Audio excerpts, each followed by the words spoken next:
Guys, what's up? Back today. Special debate. Brian, again. Episode 1 or 2, I'm here. More debates about NASCAR because we can't agree on anything about NASCAR at all. Except that Danica Patrick sucked. So we can agree on that, right? She did stuff. Yeah, we can agree on that. Yeah, this is part 1 of 2. We're going to be discussing some certain topics about the sport and stuff, I guess. Brian's got all the questions down. Very unimportant and doesn't matter in the slightest, but we're going to debate it anyway. Okay, so this episode, the first of 2, the first one is going to be about our personal stuff, like his favorite driver, Dale Jr., mine, Joey Logano, and we're going to debate, like, how many championships is there, who's the better driver, stuff like that. And then we're going to talk about personalities in NASCAR, like Clint Boyer and Tony Stewart, and also known as Idiot. And episode 2 will be more modern stuff like choose cone, number placement, the Daytona road course, Bubba Wallace, and more. So let's start here. I will ask you first debate. How many Cup championships does Dale Jr. deserve? How many do you think he should have won? 4. Which years? 2003, 2004, 2014, and 2015. Holy moly, that's a lot. And I think you're dead wrong. I think he deserved at the most 1 championship. I think at one point in his career, he should have won a championship. I think probably 2004 is his best chance.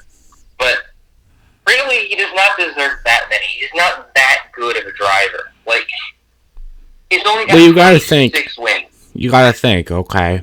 2003 was statistically, overall with points finish, was his best season.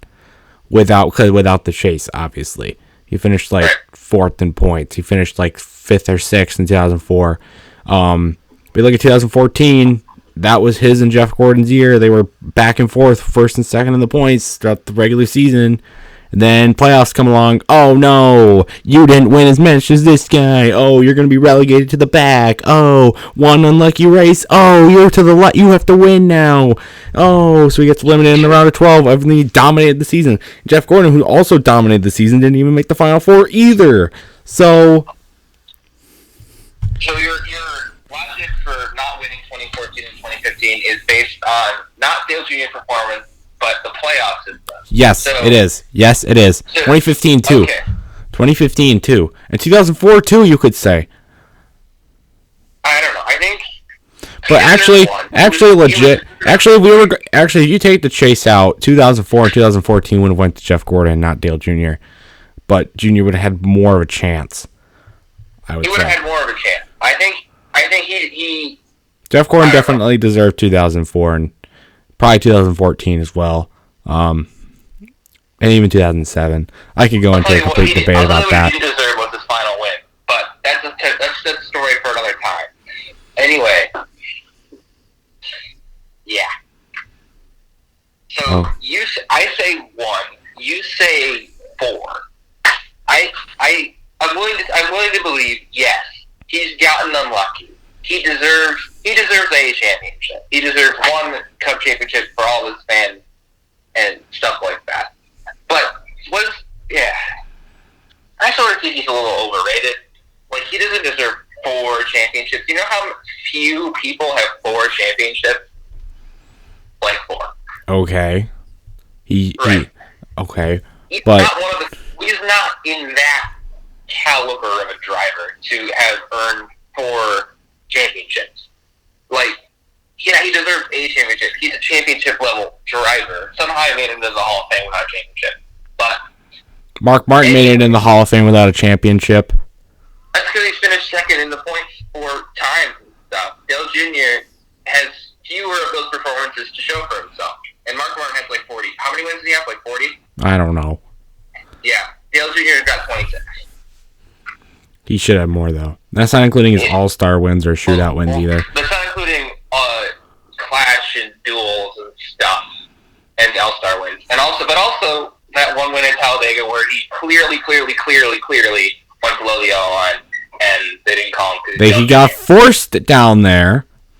And you want to get into Talladega screw jobs? Don't even get me started.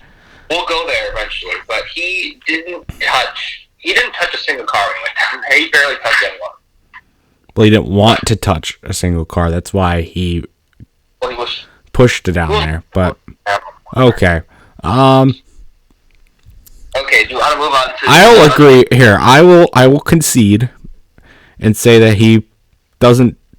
I wouldn't say he should have won 4 championships. Did he deserve 4 championships? No. But he should have. The question is how many I'll concede. How many he could have won. I'll concede. I concede he deserved 1. Well, I don't know. So now you're gonna talk about Joey Logano and that. 2 championships. That's how many he deserves. Okay. He deserves, at this point in his career, he deserves 2. Which years? Well, he deserves 2015 for sure. And then I think any 2014, 2016, and 2018, one of those 2 should have gone his way. One of those 3 should also go his way. Well, one of them did go his way. Well, one of them did go his way. But I'm saying 2018 maybe wasn't the most legitimate. All right. Let me. All right. My turn. So 2014, I watched that championship race. He had a great shot to win it. Comes down pit road on the final pit stop, and his crew members fuck up and drop the jack, and he falls to the back of the field. So yeah, that was his pit crew's fault, not his fault. 2015, he sabotaged his own championship. He was dominating in the playoffs. It was on at the end. He screwed himself. He got karma for it, and he missed the final 4. That was his fault. 2016, sure he was up front, but that race was Carl Edwards' to win, and he dumped Carl Edwards at the end of the race. Dump Carl Edwards. And then 2018, yeah, he found. 2018, sure, he got it. He was best driver in those 10 races. Maybe not the whole season, but in those 10 race playoffs, he was definitely the best driver. You can't dispute That's my shooting down thing. He definitely does deserve 1 championship, and he did get that 1 championship in 2018. Even though that wasn't his season. If he was gonna get any championship, I would say it would probably been 2014 or 2018. If he hadn't sabotaged his own championship run 2015, I'm sure he would have gotten that one as well. He didn't sabotage it for himself. How is he supposed to not wreck someone who's blocking him into the wall and stuff? How is he not? Well, he bumped Matt Kenseth, spun him out, that ended up taking Kenseth out of playoff contention in the long run. So he got Logano back for it at Martinsville in a race Logano was checking out on the field on, and then he screwed up at Texas, and he couldn't perform at Phoenix. Here's the difference. Is that Joey Logano and Matt Kenseth were both racing for the win in the first race. They were both racing for the win. Logano was the faster car, and he was just moving him out of the way because Kenseth was trying to block him into the wall. Which is fair. The most aggressive blocking, and of course he's going to be better. Which is fair. Are you just gonna let your playoff hopes just run away?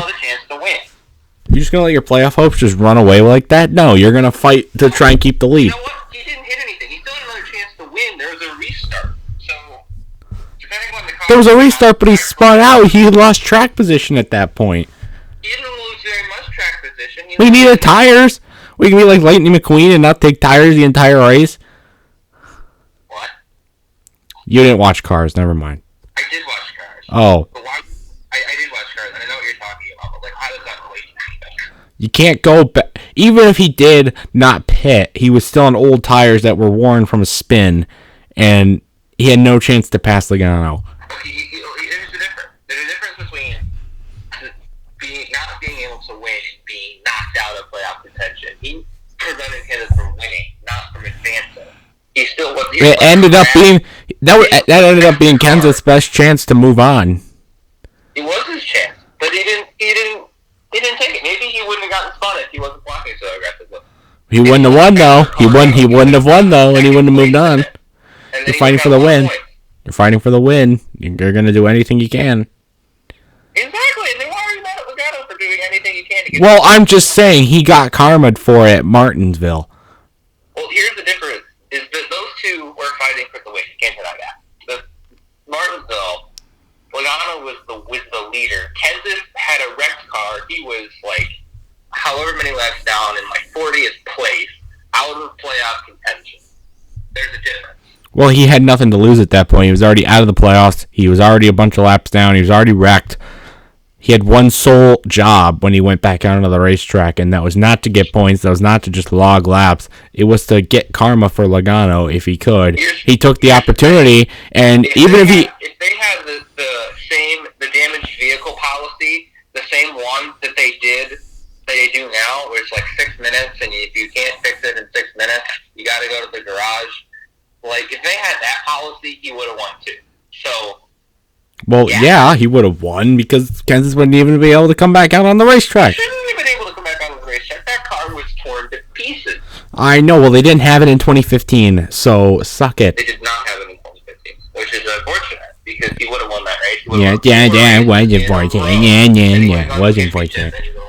Was unfortunate. He was leading laps that day too. He had like 90 laps or something. Maybe not many, I think. But he led a lot of laps. He led laps. He was up front. He was a fast car that day. So. Okay. Well, I'll tell you, it's definitely not Kyle Busch who should be the champion that year. But we can both agree on the Kyle Busch should have won the championship that year. Obviously, you don't miss a third of the season and win the championship. So that's how much he missed. He missed basically a third of the season. He missed a lot. But I'm trying to think. There are probably some athletes that have done that. But it's been in team sports, so it doesn't matter too much. Right. Okay, let's move on. Next debate. Which of the two that we've just been talking about is the better driver? That's a tough one. Well, there's one correct answer. There's really, I mean, you really have to look at, okay, Logano and Junior, I would say they're both good drivers. They both... They're not those championship drivers, though. They're not championship. Well, they're shut up. Okay, we already talked about the championship controversy. Okay. It is a controversy. Okay. Dale Jr., in the beginning of his career, had to deal, when you have to deal with your father dying in competition, you deal with that, and you also have to deal with your stepmom being the greediest person on the planet and ruining the name of DEI and taking every likeness to your name and figuring out who has the rights to the Earnhardt name, and then you eventually have to leave, and you have a career slump, and then you come back. I mean, like, he had a lot of adversity to overcome where Logano didn't. And there's a lot of people saying that if Dale Earnhardt never died, Junior would have been a much better driver. He would have won more championships, more races, that sort of stuff, because he would have not had that entire controversy to deal with.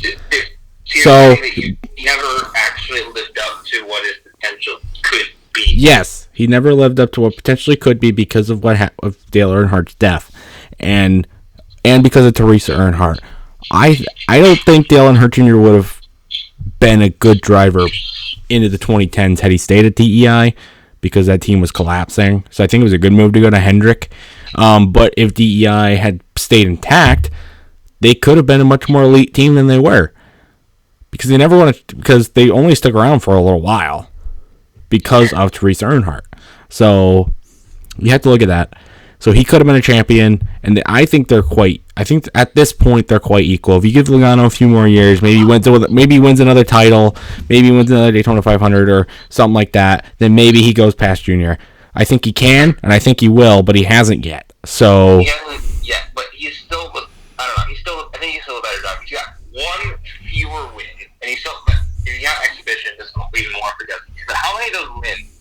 How many Dale Juniors would have come on restrictor plate track, Daytona and Talladega? A lot.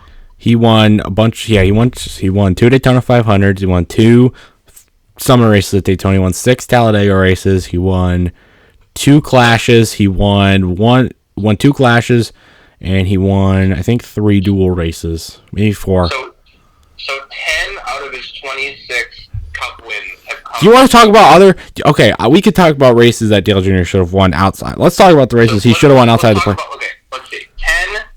Let me do some quick math here. 10. So 38% of his wins have come on plate tracks. Yes, he is a plate driver. He was a plate driver.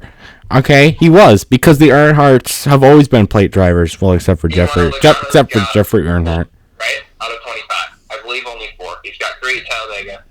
2015 fall, 2016 fall, 2018 spring. If I remember correctly, those are the only ones. Yeah. Maybe, I don't know.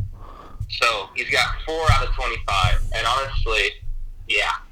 Meanwhile, Logano's been able to win at a bunch of other tracks, showing like he's not just a plate driver. I think that versatility also helps too, and also he's got a championship that counts for something. You could also technically say Dale Earnhardt was a plate driver, because many of his last victories came on the plate tracks. Till he won in Atlanta in 2000. Dale Sr. was more likely to win a plate race than finish outside of the top 5. But he wins 7 championships, so... He should have more. He has 7. I think he should have, I say he should have at least 8, but I think he could have won an 8th one had he not died, but we're not going to talk about Dale Earnhardt. That's not what we're here for. So you want to...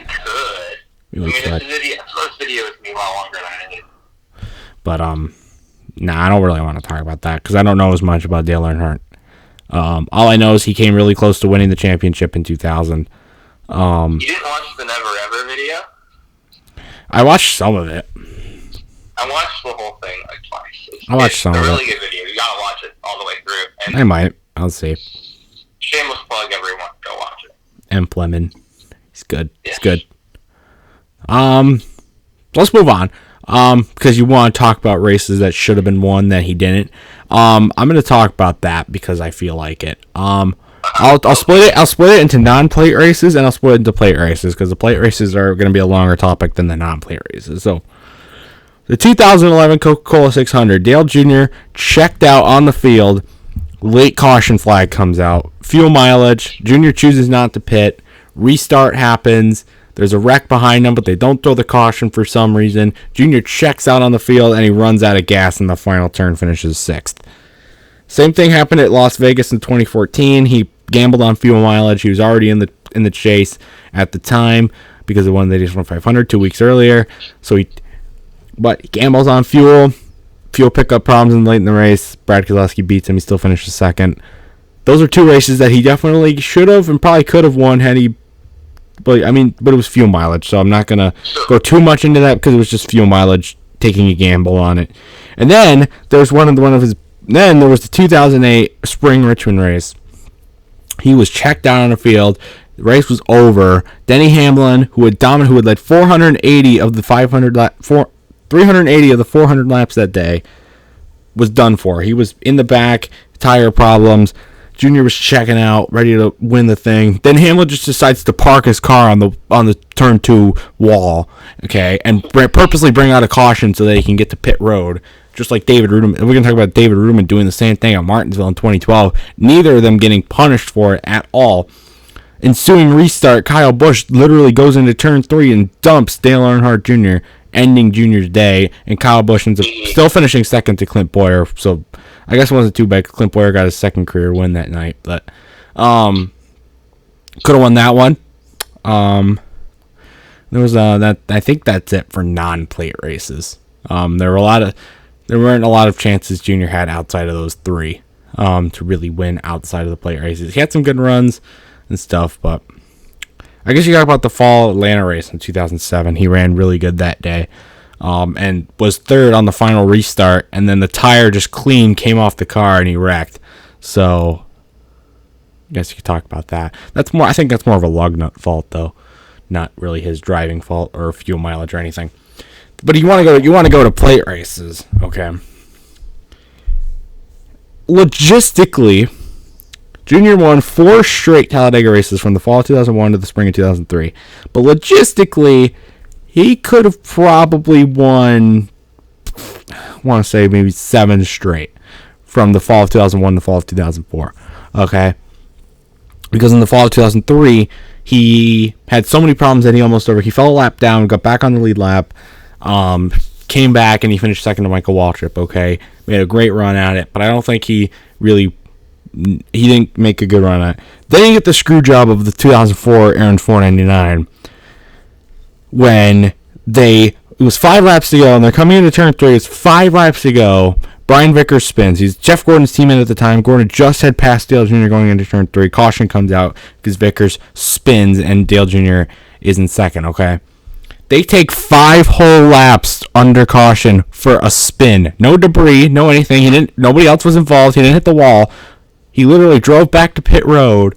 They take 5 laps under caution. Jeff Gordon wins the race. You couldn't go restart? What was the overtime rule back then, though? No, but that race was actually how the green-white checkered rule was implemented. Oh, so there was just... That was the reason why. They ran 5 whole at Talladega. At Talladega, nonetheless, the largest track on the schedule, they ran 5 whole laps under caution for a spin. And then... You gotta get everyone through pit stops, don't you? Nobody took a pit stop. Nobody's going to take a pit stop that late in the race, especially if you're up front. And that even then, maybe only run 2 or 3 laps, maybe because they had 1-lap shootouts back then. So they could have ran 4 laps under caution. That would have gotten it done. Like, they had the caution, there was no debris, so bring everyone down pit road the next lap, next time they come by, then take another lap and restart. There you go. I mean, that's pretty much it. But no, they didn't. Yeah, that was a bad day for junior fans. Then he wins in the fall of 2004, so that would have been 7 straight. He shouldn't have won either of the 2005 Talladega races. I will say that. He wrecked both of them. I think logistically he could have also won the 2005 Daytona 500. He passed late to get the lead, about 3 to go. Then he stupidly decided to open the inside lane for Jeff Gordon, who took the lead as a caution came out, and then Kurt Busch nearly dumped him on the last restart to try and pass for the win. Gordon won, but I won't go too much into that because I'm happy Gordon won. So not too much about that. But then there's another big screw job. The 2006 fall Talladega race. Dale Jr. Was leading on the final lap. Jimmy Johnson, who was the championship leader at the time, with his teammate Brian Vickers, coming to the inside, pushing. Vickers gets to the outside Jimmy Johnson just a little bit so he can hook his corner panel, turns Jimmy right into Junior, both of them go spinning, Vickers wins the race. And there are so many allegations to this day that Vickers intentionally turned Jimmy Johnson into Dale Jr. so he could win the race. It's one of the most screw job finishes in history, and yeah, that's pretty much it. And then let's not even talk about the 2015 fall race. Talladega, my God. That was well, the reason I don't know. I'm not even. They were like, that isn't a restart. The first one, they're like, it isn't a restart. So that Dale Jr. can have another chance, by the way. So, yeah, NASCAR was in favor of Dale Jr. They gave him a second chance, too. The first chance, Logano was up front, he should have won. And then they said, it's not a restart. So that way, Dale Jr. But they shouldn't have even. They should have had 3 attempts. They made it 1 attempt first. They took it away because it wasn't going to be safe. How is it not going to be safe? How is it not going to be safe? It's not going to be safe either way. They didn't want a bunch of people crashing. And also, they did 3 attempts at Kansas, and they couldn't. That's another reason why Kansas had chances to win. They went through all 3 green white chances to restart. So there were crashes, and they just decided, hey, we don't want to do this. We don't want everything to go super long. But see, that Talladega race was very boring, actually, up until that point. It was caution-free up until, the last 50 laps. And the only reason that big wreck happened is because Kevin Harvick, who was on 7 cylinders and couldn't keep up minimum pace, was trying to hold everybody up so that he could get, 2 extra points and stuff so he could stay in the playoff hunt, even though he was pretty much locked in at that point. NASCAR, what they should have done is parked him because they knew on the first restart, where he actually pulled to the outside, he was so much slower than everybody. Even on the pace laps, he could barely keep up. And so they should have easily just parked him or at least put him to the back right then and there so that there wasn't going to be any problems. Because on the second overtime, he tries to hold everyone up and takes out 10, 15 cars on the last restart. What are you doing? What are you doing there? That's what... Well, I would like to say Dale Jr. had the lead and he blew it on the road, but yeah. He still was in contention at the finish. He was still in contention at the finish. And if they had 3 overtime attempts, or they put Harvick in the back, or parked him, then they could have actually raced it out at the. He would have been a control car on all of the attempts, and Harvick would have still been in the field. He didn't take any damage. He would have just fallen off base, so he would still be there. And so Logano's a control car. He'll definitely get a better restart, and Harvick's just going to keep wrecking people. So if they put him in the back, they won't wreck anybody. If you park him, they won't wreck anybody. Well, he tapped the 6 pretty intentionally. So yeah. No, whatever. Really, I only want to claim 2. I only want to claim 2 for him.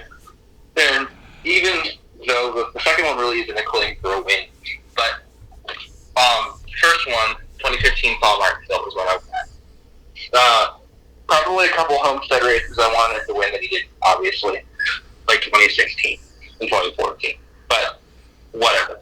The one I'm really frustrated about though is 2017 Richmond. The encumbered nonsense. That basically really is.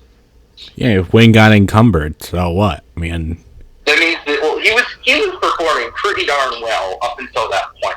And because his car was illegal. He lost all of his positive momentum for a season, and then he just kept sucking. He kept crashing. That was the worst season ever. It was like one of his JGR seasons for the most part. And he blew a 96-point lead in the playoffs in like 9 races. He had a horrible season, and I'd like to pin it to that race. Mm-hmm. He's running 37, by the way. Maybe he shouldn't have cheated. Because of an inspection problem. Maybe he shouldn't have cheated. And he went all the way to the front. Well, maybe he shouldn't have cheated. So I'm just saying. Cheat. Okay, so Jimmy Johnson at the Coke 600 this year had that same thing happen to him, except he finished second, didn't win. So, but you're not going, oh yeah, that was stupid. You know, he shouldn't have done that. You're not talking about that. Ruined his entire season. His entire season was going to suck regardless. So. I mean, you don't know. Just like Darlington won. Yeah. Okay. Don't forget, he was about to win a stage and then he crashed himself. Moving on. Nah. All right, personalities.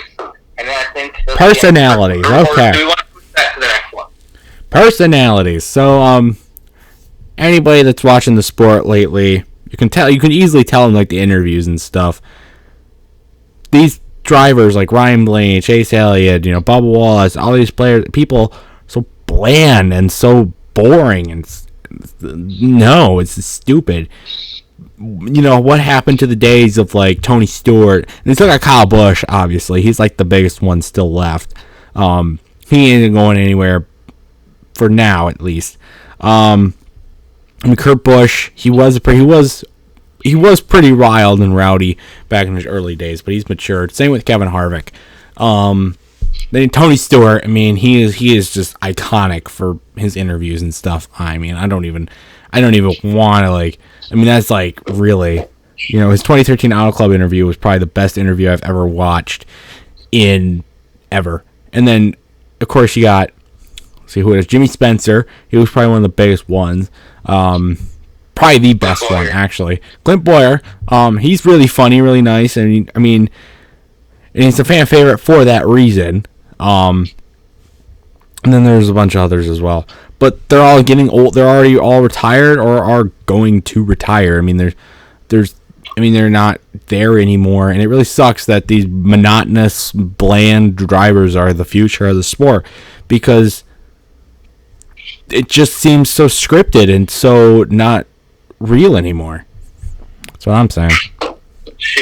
Well, the question was, are they good for the sport? And I don't really think they are. And I'm glad they're sort of phasing out. Because I don't like people who are just kind of mean to each other for the sake of being mean. Tony Stewart's not funny. He's just mean. Tony Stewart's hilarious. My God, you don't have enough sense of humor to really appreciate him. He's just not a nice person. So, and he doesn't know how to manage his anger. So, maybe he's fun to root for, maybe. But, like, I also don't like people being mean. So that's why Joey Logano's my favorite. Now, when my dad started watching the sport, he works with a company that's like partnered with Toyota. So he's like, pick me a Toyota driver. I said, Matt Kenseth. That's a really funny story, by the way. And so we went to a race. This is before the whole thing we talked about earlier. And he's like, we did like a little meet and greet thing at the Ford booth.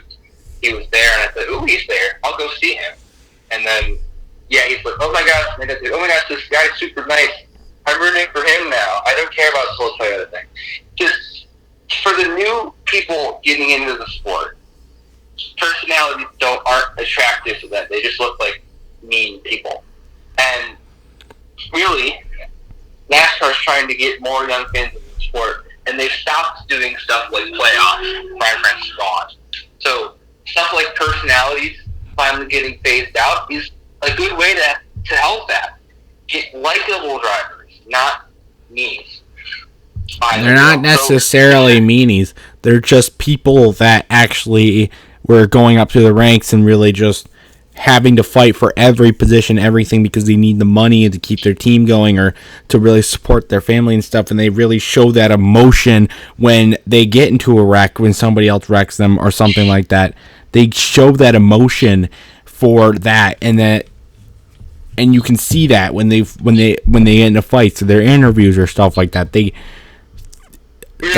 why. Wrong way to show emotion, and fighting someone because of an on-track scuffle is the wrong way to handle it. Throwing a helmet at someone's car, the wrong way to handle it. Come on, it was great. Punching someone's window net as hard as you can over and over, not the right way to go about it. And I'm sorry about this here. If you needed the money and you were trying to support a team and you're fighting for like a top 5, say you're running in third, and this guy who's like 2 laps down, done for the day, back-to-pack driver, just slides up and dumps you and you finish 20th instead of 3rd, you're going to be mad too. Well, you're going to be mad, but I'm not going to fight them just because of it. I mean, that's the whole reason. Tony Stewart, the whole reason the Auto Club thing even took... Some physical altercation. Like, I'm sure Carl Edwards was pretty frustrated when he wrecked out at Homestead. But you know what he did? Instead of getting super mad about it, he decided to go over the 42 team and work the good luck. Well, because by then he probably accepted the fact that he was going to retire and give his ride to the immigrant, so Daniel Suarez. But by that point he'd probably accepted that. That sounds like you're calling him the driver from Mexico, like in the same fashion as Cleveland. Not very nice, but I don't know why you hate Daniel Suarez so much. I mean, I don't really hate Daniel Suarez. I just don't like that Carl Edwards left in his prime. Well, it's not anything to blame Daniel Suarez for. No, I'm not blaming him, but he was probably one of the main reasons why Carl Edwards retired. In his prime. It's because Suarez had won the Xfinity Championship that year, and he was driving the 19 in the Xfinity Series. So Edwards said, "Hey, here, just take my ride. I'm in my prime, but I don't care. Take my ride." Look what he did. He's gone now. He should have come back to the 42. That would have been excellent. But anyway, I liked Carl Edwards too because of his backflips and stuff, and he was just a genuinely great guy and stuff. Exactly. That's the kind of personality we need. Genuinely nice guys. But he was iconic for his backflip. He's super excited. He was hardworking. He was hardworking, determined. He was hardworking and determined to do what he needed to do, and he had uniquity with him with his backflips after every victory. But he didn't get into a lot of fights with people. I think he was just that kind of guy. We're going back. So it was late in I'm talking about the Auto Club race in 2013. Tony Stewart Stewart-Haas Racing was still pretty new at that point. And Tony Stewart and they were not doing very well at that time. Ryan Newman, Tony Stewart, and Danica Patrick were the 3 drivers at the team. Stewart's in the top 5. I think he restarted 3rd on one of the late restarts. and Logano was in the lead. Logano spins his tire. Stewart jumps low to try and get the lead. Logano blocks him. Stewart ends up overdriving the corner, and he ends up finishing 22nd while Logano gets 6th. Okay, and Tony Stewart's part-time owner of that team, so he's trying to make sure that they get good funding so that he can stay in business to fund Danica Patrick's wrecking shenanigans. Okay, so you can see why he would be mad when he had a chance at the victory or even at least a top 5, and he finishes 22nd.